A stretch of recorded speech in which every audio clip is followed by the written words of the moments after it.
Break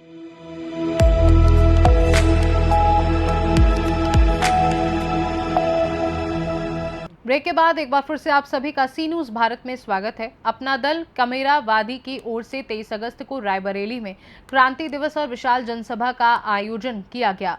कार्यक्रम में party की राष्ट्रीय अध्यक्ष कृष्णा पटेल और कौशांबी के सिराथू से विधायक पल्लवी पटेल मुख्य रूप से शामिल हुई। कार्यक्रम में हिस्सा लेने के लिए प्रदेश भर से पार्टी कार्यकर्ता रायबरेली पहुंचे। पार्टी की ओर से 23 अगस्त को क्रांति दिवस के रूप में मनाया जाता है। पार्टी के अनुसार यह दिन प्रयागराज में डॉक्टर सोनेलाल पटेल के समर्थन में हुए आंदोलन और पुलिस लाठीचार्ज की घटना की याद से जुड़ा है। विशाल जनसभा को संबोधित करते हुए विधायक पल्लवी पटेल ने बीजेपी सरकार पर जमकर निशाना साधा। उन्होंने महिलाओं को लेकर किए जा रहे वादों पर सवाल उठाते हुए कहा कि महिलाओं को 50,000 रुपए देने का लालच दिया जा रहा है। उन्होंने किसानों के मुद्दे पर भी सरकार को घेरा और कहा कि किसानों की आय दोगुनी करने की बात कही गई थी, लेकिन आज तक किसी किसान की आय दोगुनी नहीं हुई।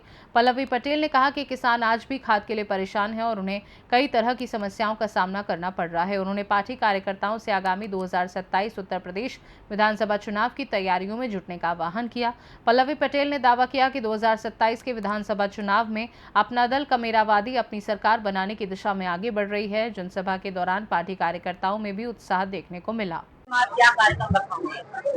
देखिए, अपना दल की जो पूरा इतिहास रहा है उसमें 23 अगस्त का बहुत महत्व है। अपना दल 23 अगस्त को दूसरी आजादी की प्रथम क्रांति के रूप में मनाता है। ये वो दिन है जब अपनी आवाज उठाने वाले समेरा समाज के प्रतिनिधित्व और व्यवस्था परिवर्तन के नारे को देने वाले डॉक्टर सोनेलाल पटेल जी के ऊपर तत्कालीन जो भारतीय जनता पार्टी की सरकार थी उन्होंने पुलिसिया कार्रवाई की थी। गौर करने लायक बात यह कि आजाद भारत में किसी राष्ट्रीय पार्टी के राष्ट्रीय अध्यक्ष के ऊपर एक चुनावी जनसभा के सामने जिस प्रकार से प्रशासन ने कातिलाना हमला किया था, उसके बाद डॉक्टर सोनेलाल पटेल की तमाम हड्डियां टूट गई थी। लेकिन राजनीतिक परिवर्तन, व्यवस्था परिवर्तन के विभिन्न नारे को आगाज करते हुए डॉक्टर सोनेलाल पटेल जी जीवन पर्यंत लड़ते रहे सत्ता को बदलने के लिए, नई व्यवस्था स्थापित करने के लिए। 2027 के चुनाव क्या पार्टी तैयारियां?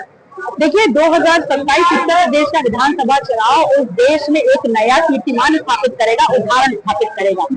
उत्तर प्रदेश के विधानसभा चुनाव से पहले जहां बिहार का चुनाव हुआ, जहां वेस्ट बंगाल का चुनाव हुआ, जहां अन्य प्रदेशों के चुनाव हो रहे हैं, निश्चित रूप से भारतीय जनता पार्टी की सरकार ईडी, सीबीआई हर प्रकार के तंत्र का इस्तेमाल करते हुए सत्ता को काबिज होने का काम कर रही है।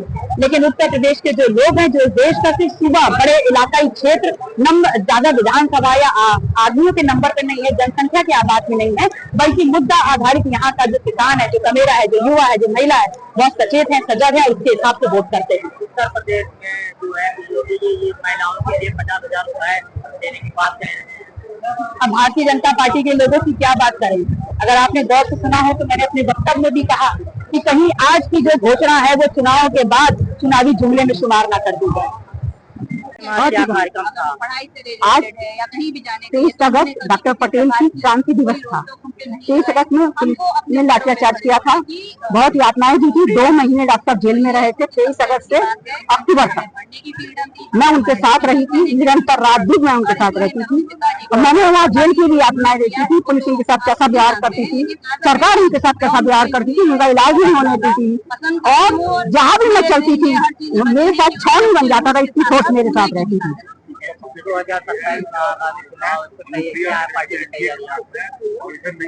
देखिए, परिस्थितियां बनती बिगड़ती रहती है। अभी चुनाव दूर है, जैसा माहौल होगा आपको तो इसके द्वारा पता चल जाएगा। रायबरेली से सी न्यूज संवाददाता वीरेंद्र साहू की रिपोर्ट। रायबरेली की इस विशाल जनसभा में अपना दल कमेरावादी ने आगामी 2027 विधानसभा चुनाव को लेकर अपनी राजनीतिक सक्रियता का संदेश दिया। पल्लवी पटेल के सरकार पर तीखे हमले और कार्यकर्ताओं से चुनावी तैयारी में जुटने की अपील के बाद अब देखना होगा कि आने वाले चुनाव में पार्टी का ये दावा कितना मजबूत साबित होता है। खास रिपोर्ट में फिलहाल के लिए इतना ही। बने रहिए सी न्यूज भारत के साथ। हर खबर आपके साथ, आपके हाथ।